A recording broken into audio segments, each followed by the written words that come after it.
Ok. Comme je disais, c'est la mission évangélique internationale Christ Roi des Nations. Notre conférence ici, c'est Open Door. La deuxième session, la première a été faite à Kinshasa avec le pasteur Israël Sembe. La deuxième est faite ici. Alors l'année prochaine, nous reviendrons pour School of Evangelism. Ok, nous reviendrons pour School of Evangelism next year. Frère Henri était à School of Evangelism à Bangalore, qui a pris 3 semaines. Il peut vous dire comment c'était. Extraordinaire. Chaque jour, chaque fois que je reste à la maison, je remets les vidéos, je suis moi-même, j'ai crie des amens et je danse dans la salle, je dis Seigneur, ça me fortifie et je continue. Amen. Yeah. Alors, il y a des produits qui sont là, il y a mes CD qui sont là. Alors en achetant ces CD, cet argent-là aussi permet de financer le travail que nous sommes en train de faire. Donc, à la fin, tu peux acheter. Les prix, c'est combien? C'est ce que toi, tu vas payer. Donc, je ne fixe jamais de prix. Si tu as 50 roupies, 20 roupies, 10 roupies, donne. On te donnera un CD parce que même 10 roupies comptent dans l'œuvre de Dieu. Tu prends les CD et tu vas bénir le Seigneur à la maison. Alléluia. Ok. On peut partir. Est-ce que vous êtes prêts pour démarrer? Yeah. Discovering the power of the kingdom of God. Wow. Nous allons découvrir, comme je l'avais dit hier, je ne suis pas venu vous démontrer la puissance de Dieu, je suis venu vous faire découvrir la puissance du royaume de Dieu et vous allez les découvrir. Hier, nous avons parlé de l'introduction de l'évangile. C'est quoi l'évangile? L'évangile, c'est ce que Jésus est, c'est ce que Jésus a dit, a enseigné, c'est ce que Jésus a fait. C'est tout ça qui forme l'évangile. Et ce que Jésus a enseigné, c'est ce qu'on appelle Kingdom Message. C'est ça le message du royaume. Alors nous avons expliqué et vous avez compris. Ce qui n'était pas là, la vidéo sera sur YouTube. Alors aujourd'hui, nous allons avancer avec le premier pas parce que vous avez compris. Alors ça c'est le premier pas dans le royaume que nous allons faire. Nous allons parler de la foi. Ok? La foi. Alors que le Seigneur Jésus m'aide. Saint-Esprit, aide-moi. Allons-y. Ok. Le premier passage, arrête là, c'est Matthieu 6, 25 à 33. C'est une histoire connue. Jésus a choisi les 12. Et il a marché avec eux pendant un certain temps. Alors, ces gens-là ont remarqué première chose. Depuis qu'on a commencé à suivre Jésus, on ne fait que nous promener, aller à gauche, aller à droite. Quand la nuit vient, il nous laisse quelque part, lui il va, on ne sait pas où il va. Il revient le matin, il nous prend. Il nous dit allons-y. On ne fait que marcher. Et puis, alors, lui-même il dit, les renards ont des tanières, les oiseaux ont des nids, mais le Fils de l'homme n'a même pas un lieu où poser sa tête. Alors, ces 12 personnes et les autres sont en train de suivre un homme qui n'a même pas un studio. Au début, quand ils les appelaient, ils croyaient que c'est un grand leader qui a beaucoup de moyens. Les suivants, ils ont remarqué qu'on est perdant. Moi, j'ai laissé la pêche. Moi, j'ai laissé ceci. Mais ce gars ici ne nous fait que promener. Oui, cela arrive aussi à beaucoup de chrétiens. Il est devenu chrétien et constate que Jésus ne fait que lui promener. Amener à gauche et à droite. Il ne voit pas clair. Il n'y a pas de maison, il n'y a pas de mariage, il n'y a pas de voiture. Il n'y a rien. Mais Jésus continue à lui dire, suis-moi. Et ça crée des inquiétudes. Alors, Jésus ayant compris, il a dit, il a commencé à parler dans ces passages, maman, ainsi de suite. Vous ne pouvez pas servir de maître. Pas l'argent, soit Dieu, soit l'argent. Alors il explique, il dit, pourquoi vous vous inquiétez? Pourquoi vous vous inquiétez? Il dit, don't be anxious about what? Life, food, drink, clothes. Il leur dit, ne soyez pas inquiets. Ok, à cause de ces choses. Parce que les oiseaux, ils ne sèment ni ne moissonnent, mais ils mangent le fleur et ainsi de suite. Il leur parle de ces choses-là. Il dit, ne vous inquiétez pas de ces choses-là. Et il dit, homme de peu de foi. Homme de peu de foi veut dire homme sans foi, without faith. Quand il dit homme de peu de foi, c'est-à-dire quelqu'un qui n'a pas de foi. C'est une expression. Homme de peu de foi, ce n'est pas qu'il a une petite foi. Non, il n'a pas de foi. Alors, ces inquiétudes-là sont venues pourquoi? Parce que les disciples manquaient quoi? La foi. Est-ce que vous me suivez? Yeah. Les disciples manquaient la foi. C'est pourquoi ils se sont mis à s'inquiéter pour les manger. Il dit non, ne vous inquiétez pas de ces choses. Ok? Alors, dans Luc 17, 5 à 6, il dit, the apostles said to the Lord, increase our faith. Parce qu'ils se sont référés à cette phrase-là, homme de peu de foi, il demande, augmente notre foi, comme ça on va arrêter de s'inquiéter. Il dit non, mes amis, if you had faith like a grain of mustard seed, you could say to this mulberry tree, be uprooted and planted the seed, and it will obey you. Montrez-nous l'image qui suit, un à un. Ok, mustard seed, nous voyons, regardez, une fois, regardez, hop là. C'est ça, le grain de moutarde. Vous voyez comment est-ce que c'est grand? Vous voyez comment est-ce que c'est gros? Ça, c'est les grains de moutarde. Il dit, si, ils ont demandé, Seigneur, augmente notre foi. Il dit, non, si vous avez une foi, petit comme ces grains-là, cette image est grossie. Hein? Ne croyez pas que c'est ça la dimension, non. C'est, mets tes doigts comme ça, tu verras que c'est ça la dimension. Ici, là. Il dit, montre-nous l'agglomérat Ils sont là en grande quantité. Si ta foi est petite comme ça, tu peux dire à une montagne ou à un arbre, déracine-toi de là. Non, tu ne vas pas crier. Il a dit, tu crieras à la montagne. Non, tu diras. Mon arbre, déracine-toi et va te planter ailleurs ou dans l'océan. Il dit, cet arbre-là va t'au. Si ta foi est comment? Donc, le problème de la foi, ce n'est pas qu'il soit grand, petit, non. C'est la foi. Tu peux dire au sida, sida. Pas tout droit. Parce que ici, quand on dit sida, ça veut dire tout droit. Non, le sida de la maladie, tu peux lui dire quitte et pas quitter. Ça, c'est la dimension de la foi. Et aujourd'hui, je suis venu vous expliquer, vous faire comprendre. Parce que vous avez dit, c'est la compréhension qui amène quoi? La sagesse. Yeah. Vous connaissez déjà la foi, je sais. Mais vous ne comprenez pas encore c'est quoi la foi. C'est pourquoi vous ne la mettez pas en pratique. C'est ça la sagesse. Amen. Maintenant, je vous explique à comprendre la foi pour la mettre en pratique afin de voir. Ce qui veut dire, c'est soir ici. Yes. Est-ce que vous savez ce qui nous attend à la fin? Qui veut comprendre c'est quoi la foi? Yeah. Augmente tes attentes. Allons-y. Hébreu, tout le monde connaît ça. And without faith, it is impossible to please who? Him, God. For whoever would draw near to God must believe that He exists and that He rewards those who seek Him. Jean 11, 14, il dit, Then Jesus said, Did I not tell you that if you believe, you will see the glory of God? If you believe. Et certaines personnes, ils pensent que quand ils traversent des situations difficiles, c'est parce qu'ils manquent la foi, parce qu'ils n'ont pas la foi. Vous comprenez ça? Il y a beaucoup de gens, quand ils traversent une situation de maladie, il a prié pour ça, il n'a rien vu. Une situation de la vie, il a prié pour ça, il n'a rien vu. Il croit, il a vu des hommes de Dieu, ça ne change pas, il croit qu'il n'a pas la foi. Non, tu n'as pas compris c'est quoi la foi. Je veux d'abord vous montrer quelque chose, allons-y. 1 Corinthiens 4, 11 à 13, il dit, To the present hour, we hunger and thirst. We are poorly dressed and buffeted and homeless. Qui parle ici? Paul. And we labor, working with our own hands. Il dit, nous sommes vêtus de manière très mal. Nous souffrons de faim, de famine et tout ça, de soif. Et nous sommes considérés comme les balayures. Ok, like the scum of the world. Il dit, nous sommes considérés comme... Qui parle comme ça?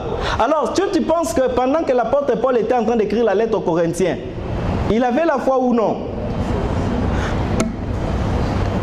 Mais il était en train de traverser cette situation. Pauvre, tout ça. Hier, on a parlé des miracles que Paul a fait, non? Regardez maintenant Jésus. And Jesus said to him, Foxes have holes. Même Même les renards ont des tanières. Mais moi, Jésus n'a pas un lieu où poser la tête. Une situation terrible, difficile. Il est arrivé peut-être à certains d'entre nous ici de manquer des lieux où poser la tête, même dans ces pays. Tu cherches un frère pour te loger. C'est-à-dire, situation, ma sœur, aie la foi, le Seigneur. Non, j'ai déjà la foi. Alléluia. Seigneur, donne-moi la foi. Toi, on te prie pour toi, tu ne guéris pas, tu n'as pas la foi. On va comprendre la foi, allons-y. L'autre image. Ça concerne Paul. Paul dit ceci dans 2 Timothée 4 et 6. J'ai combattu le bon combat, j'ai achevé ma course, j'ai gardé quoi? La foi. J'ai achevé ma course, j'ai combattu le bon combat, j'ai gardé ma foi. Ça c'est Paul. Il a combattu le bon combat. Et il dit à son fils Timothée, Timothée mon enfant, combat le bon combat de quoi? Parce que lui-même il a combattu ce combat et il a fait quoi? Il a remporté la victoire. Et il n'a pas seulement remporté, mais il a achevé la course. Il a achevé la course. L'apôtre Paul a achevé la course. Il avait la foi. Mais il parle de cette situation difficile. Regardez, la foi n'exclut pas les difficultés. La foi n'exclut pas la pauvreté. La foi n'exclut pas la maladie. La foi n'exclut pas les problèmes. Parce que la foi ne deal pas avec les problèmes. Je vais choquer quelqu'un. Tu vas comprendre de quoi je parle. Les problèmes et la foi, ça n'égale rien. La maladie et la foi, ça n'égale rien. Mais je vais vous montrer quelque chose au travers de ces choses-là. Il faut que ça soit là pour que vous compreniez. Parce que si je parle, vous ne saisirez pas bien. Il faut que vous voyez les textes pour comprendre que ce n'est pas moi qui parle. C'est la Bible qui parle. Parce que ces choses ici, si je les parle comme ça, vous risquez de me jeter des pierres. Que disent ces messieurs ici? Parce que vous avez lu votre Bible sans la comprendre. Et si moi je le dis sans que vous le voyez dans votre Bible, vous risquez de me jeter des pierres. Ok, il est là. Jésus-Christ a dit à la croix, allez-y, avance. Regarde, il a dit tout est accompli. Ça, c'est ce que Jésus a dit à la croix. Jésus-Christ a dit à quoi? Mais il manquait où? Mettre sa tête. Un jour, le monsieur était affamé. Il veut cueillir de fruits parce que c'est gratuit. Il n'a pas d'argent. L'arbre ne produit pas de fruits. Il maudit l'arbre. Un jour, il prêchait, il voulait lui donner l'exemple avec une pièce. Il met la main dans la poche, même une pièce de 1 roupie, il n'a pas. Il doit demander, qui peut me prêter sa pièce de 1 César? Et il prend, il montre.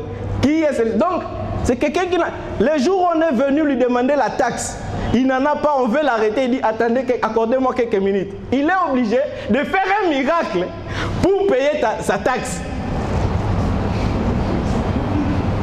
Regardez le niveau d'être fauché. Même les coins là, il n'a pas. Mais c'est Jésus, hein? As-tu la foi? Ok, allons-y. Évoluons. Yes. Regardez maintenant ceci. Allons-y.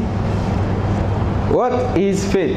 C'est quoi la foi? Ça, c'est tout le monde qui connaît. Hébreux 11:1. Now faith is the assurance of things hoped for, the proving of things not seen. Je veux que vous reteniez un mot, un seul mot. The assurance of things, things, things, things, shows, things, shows, things, shows, shows, shows. C'est une espérance. Une espérance de quoi? De choses. On espère quoi? Choses. On démontre quoi? Chose. Il dit, il faut prouver quoi? Le chose. Maintenant, quel est le problème avec ça? On a deux choses. The assurance of things hoped for. The proving of things not seen. Arrêtons d'abord là. Quand on lit la Bible, ça c'est hébreu, c'est une lettre écrite à une église. Qui parmi vous, quand ton girlfriend ou ta girlfriend ou your boyfriend, il t'écrit en français, on dit fiancé, ok? Ouais, parce que nous les francophones, on a des problèmes avec ces termes-là. En français, on dit fiancé. Alors, il t'écrit une lettre, ou ta femme, c'est une lettre à 2 pages. Quand tu reçois cette lettre-là, tu lis la première ligne, tu vas mettre dans ta chambre. Demain, tu vas vers la dernière phrase, tu lis. Après demain, tu lis au milieu. Est-ce que tu vas comprendre de quoi elle parle? Est-ce que tu vas comprendre? Les épîtres que vous voyez sont des lettres. La Bible que vous voyez, ce sont des lettres. Luc écrit son évangile, il écrit à qui? Il écrit à Théophile. Une lettre. Alors toi tu lis une lettre, tu vois une phrase. C'est pourquoi tu ne comprends rien et tu ne comprendras rien. Une lettre ne se lit pas comme ça. J'allais amener ça en Katinté, mais je ne l'ai pas amené. Je donne un programme d'études bibliques parce que je travaille en partenariat avec Biblica. Il y a un programme qu'on fait là. Ils ont imprimé une Bible qui n'a pas de chapitre, qui n'a pas de versets. Elle est écrite comme ça, comme une lettre. Il n'y a pas de colonne, non. Quand tu lis ça, est-ce que vous réalisez qu'aujourd'hui seulement, j'ai lu tous les livres d'Hébreu, les matins? Parce que je parle de ça. Vous ne pouvez pas lire Hébreu 11, 1. La foi est une... Mais de quelle chose? Parce que la Bible ne peut pas te dire chose et puis laisse ça indéterminé. Sachez que dans la Bible, il n'y a rien d'indéterminé. Quand vous voyez quelque chose comme indéterminé, sachez que c'est expliquer quelque chose de quoi il s'agit là. Il y a un autre passage quelque part qui explique là. Alors nous allons voir, ces choses-là, c'est pas ça que toi tu remplaces là. Parce que quand on dit des choses, tu prends, tu remplaces les chaises, tu remplaces voiture. Qui t'a dit que les choses dont on parle, c'est ça? Parce que c'est ce qu'on vous a prêché. Et ce n'est pas vrai. Même si ça te choque. Je sais que toi aussi tu as prêché sur ça. Tu as exhorté tes amis. Des faussetés. Maintenant tu vas connaître la vérité. Donne-moi un amen qui m'encourage. Yeah. Oui. Okay, through faith we understand that the worlds were framed by the word of God, so that things which are seen. What? Things. What? Things. Yeah. Which are seen were not made of things which do appear. Les choses qu'on voit, les choses que l'on voit, n'ont pas été faites de choses, ont été faites de choses qu'on ne voit pas. Choses. Verset 7. By faith Noah, being warned of God concerning what? Things not seen as yet. Things. Tout ça là. Nous sommes dans le même chapitre. Allons-y. Verset 20. By faith, Isaac blessed Jacob and Esau, even concerning what? Things to come. Things. Dans le même passage, on a commencé dès le dessus de things. Mais on parle de la même chose. Avançons. Verset 40. God having provided some better what? Thing concerning us, that apart from us, they should not be made perfect. Continuons. Ok, la suite est bon. What are these things now? Because I think you are wondering. Ok. Continue. Il y a l'argent là-bas. They are not cars, they are not houses, they are not food, they are not jobs, they are not marriage, they are not children, they are not traveling and tribes. They are not money. Les choses dont on parle là, ce ne sont pas ces choses ici. Ce n'est pas la voiture, c'est pas ta maladie. Non, ce n'est pas ta maladie. Les choses qu'on espère, une démonstration de celles qu'on ne voit pas. C'est pas ça, c'est pas ta maladie. Allons-y. Hebrew 11:13. These all died in faith, not having received the promises, but having seen them and greeted them from afar, and having confessed that they were strangers and pilgrims on the earth. See, les promesses dont on parle là, ce sont des choses promises qu'ils espéraient. Tout ce dont on parle, qui? Les héros qu'on cite là. On a commencé Abraham, Noah, Abraham et tout ça. Tous ces gens qu'on cite, Abraham, le père de la foi, on a cité Sarah, on a cité Enoch, on a cité Shada, on a cité, et la Bible dit ceci, tous ces gens n'ont pas reçu les choses promises. Aucun d'eux n'a reçu les choses promises. Hey, arrêtons-nous là. Abraham avait eu l'enfant, oui ou non? Oui.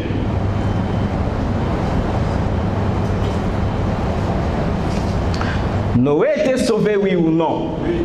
Qui encore? Gédéon avait vaincu, oui ou non? Daniel était délivré de la fosse au lion, oui ou non? Tous ces gens-là, même si vous regardez, vous verrez qu'ils ont eu. Mais la Bible dit personne n'a reçu les choses promises. C'est-à-dire les choses qu'ils espéraient. Les choses qui faisaient l'objet de leur foi. Ils ne l'ont pas reçu. Amen. Yes. Avançons.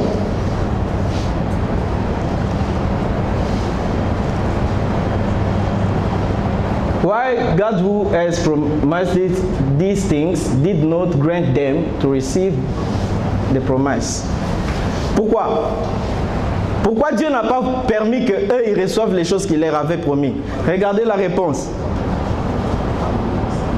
And this all, having obtained a good report through faith, received not the promise, God having provided some better thing for us, that they without us should not be made perfect.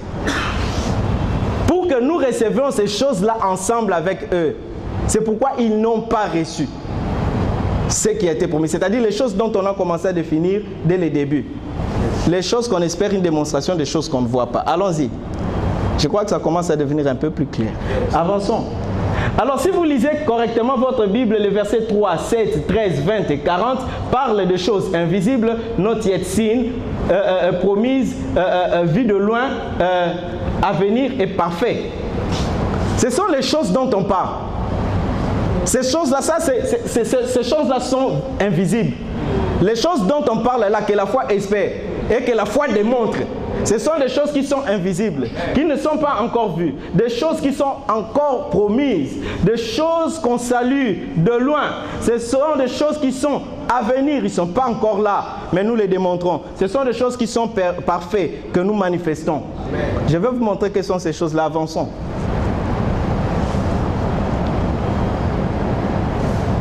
Verset 10. For he looked for a city which had foundations, whose builder and maker is God.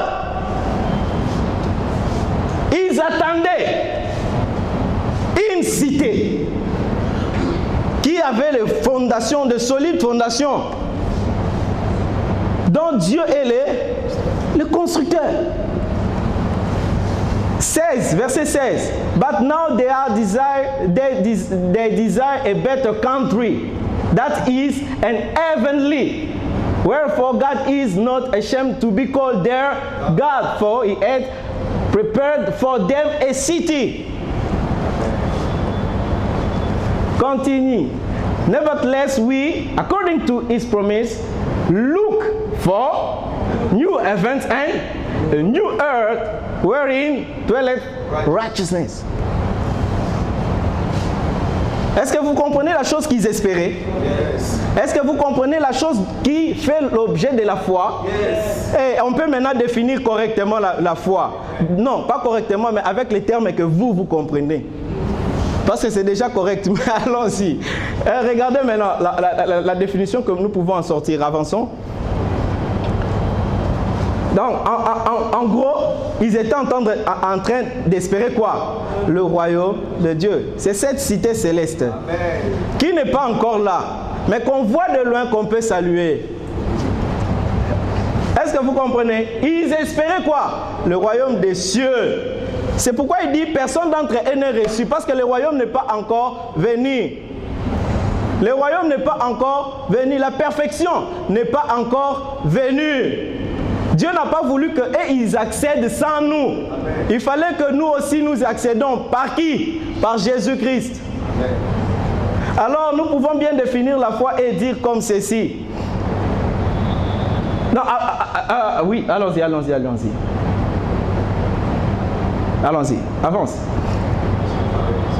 Ça ne se voit pas. Avance. C'est bloqué. Ah, ok. Cette page-là est bloquée carrément. Ok, mais j'explique qu'est-ce qu'il y a dans cette page-là. Je vais vous donner juste quelques textes. Comme ça, ça va vous aider. Certainement, il y a un virus. Oh, sans effet. Hein. Il y a certainement un virus. Ok. Prenez ces passages ici avant qu'on lise ça. James 2:17. Rentre à ce qui est précédent là. Là où ça ne se voit pas. Voilà, laissez-moi cette image. Qu'est-ce que vous voyez au tableau? Il y a un squelette. La Bible dit ceci dans Jacques 2:17 que love does also faith by itself. If it does not have works, is dead. La foi, quand elle n'a pas des œuvres, elle est comme ça, morte. Regardez verset 20 de Jacques 2 là, verset 20. But do you want to know, oh foolish men, that faith without works is dead? Que la foi sans les œuvres est une foi morte. Il dit ceci au verset 26 de Jacques 2 là. For as the body without the spirit is dead, so faith without works is dead also. La foi sans les œuvres est une foi comment? Morte, totalement morte. C'est pourquoi quand on a défini la foi, on a dit que c'est une ferme assurance de choses qu'on fait quoi? Qu'on espère, une démonstration de celles qu'on ne voit pas. Et c'est-à-dire les œuvres.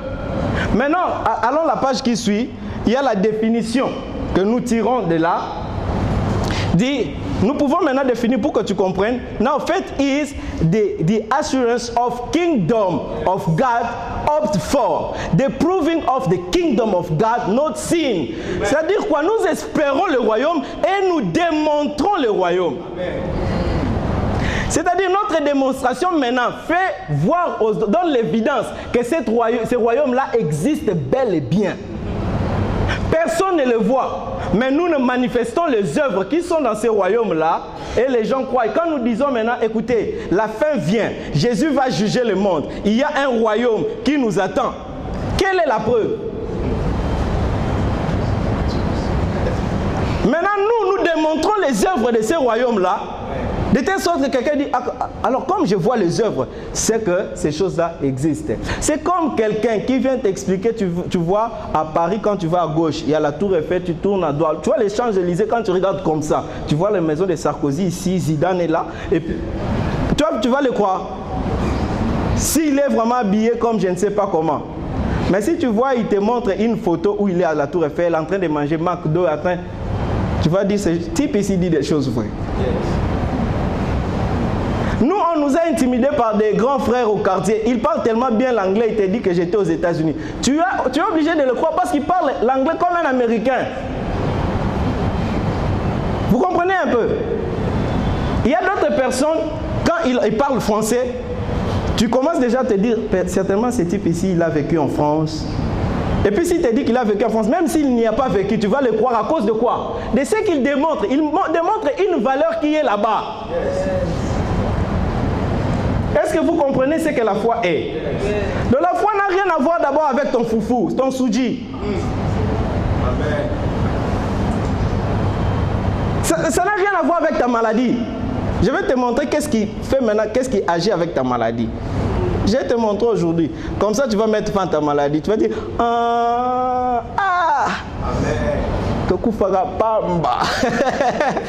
Alléluia. Amen. Non, aujourd'hui, tu vas mettre fin à des choses inutiles dans ta vie. Amen. Avançons. Il dit ceci. Maintenant, je vais vous expliquer qu'est-ce que moi j'appelle la théologie des simulations. Parce que la foi, c'est une démonstration, ok? De choses qu'on fait quoi? Qu'on espère, non?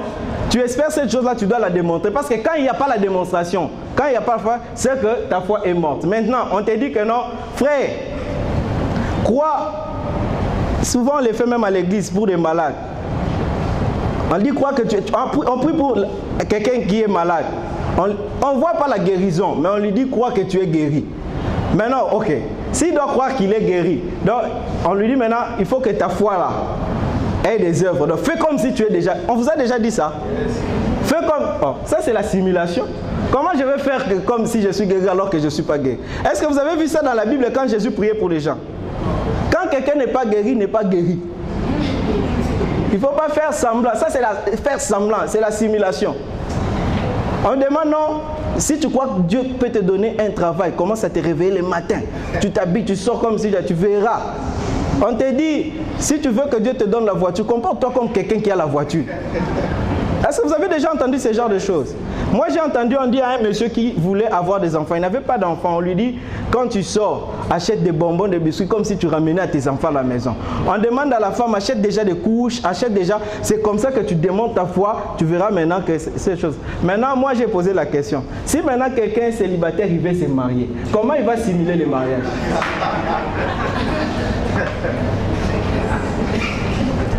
Non, parce que tu dois démontrer. Ça, si c'est pas, il n'y a pas les œuvres de la chose que tu espères, ta foi est morte. Maintenant, on dit, et la foi que Dieu va te donner le mariage. Ok, mais tu dois démontrer que Dieu t'a déjà donné le mariage. Maintenant, tu vas faire quoi?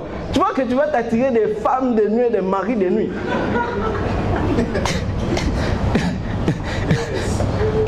Vous voyez que ça ne fonctionne pas. Or, la parole de Dieu fonctionne et universelle. Elle doit fonctionner dans tous les domaines où on l'amène.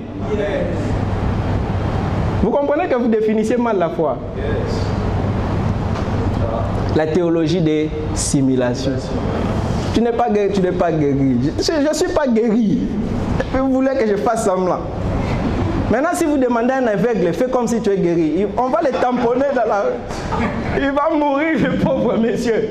Il n'a pas vu, Vous savez, le monsieur que Jésus a guéri, il avait le problème des yeux. Il a vu comme des arbres. Il n'a pas fait semblant de dire, je vois comme des arbres. Il faut dire ce que tu ressens. Il ne faut pas voir par la foi, il faut voir. Alléluia. Alors, Romains 14, verset 17 dit ceci. For the kingdom of God is not a matter of eating and drinking, but of righteousness, peace and joy in the Holy Spirit. Regardez ce que la foi est. La joie, la paix, la justice par qui? Dans le Saint-Esprit. Ça, ce sont des valeurs du royaume. Ça, ce sont des valeurs du royaume. La joie, la paix et la justice. La justice, quand on parle de la justice, là, il y a la sainteté à l'intérieur. Quand on parle de la justice, il y a la piété à l'intérieur. Quand on parle de la justice, il y a la bonté à l'intérieur. Quand on parle de la justice, il y a l'amour à l'intérieur. Quand on parle de la justice, maintenant on dit il y a la justice, la paix, la joie. C'est-à-dire nous devons démontrer ces valeurs du royaume. Ici, cela prouve que le royaume existe. C'est pourquoi la Bible est écrite, soyez toujours comment? Joyeux. Parce que la joie est une valeur du royaume. Comme toi tu crois que le royaume existe, je dois manifester cette valeur-là. Je démontre. C'est ça la foi. C'est pourquoi Paul, qui n'avait pas de beaux vêtements, qui était affamé, qui était tout ça, mais il avait la joie. Mais quand les gens les regardaient, mais qu'est-ce qui se passe avec ces messieurs? Quelqu'un qui n'a pas une maison, mais les gens les suivent, matin, midi, soir. Jésus n'avait pas de maison, mais il réunit 7000. Ils ne veulent pas partir, ils sont affamés. Les disciples viennent lui dire, maître, nourrissons ces gens, et chassons ces gens. Parce que je sais que tu n'as rien dans ta poche, nous aussi on n'a rien. Yes.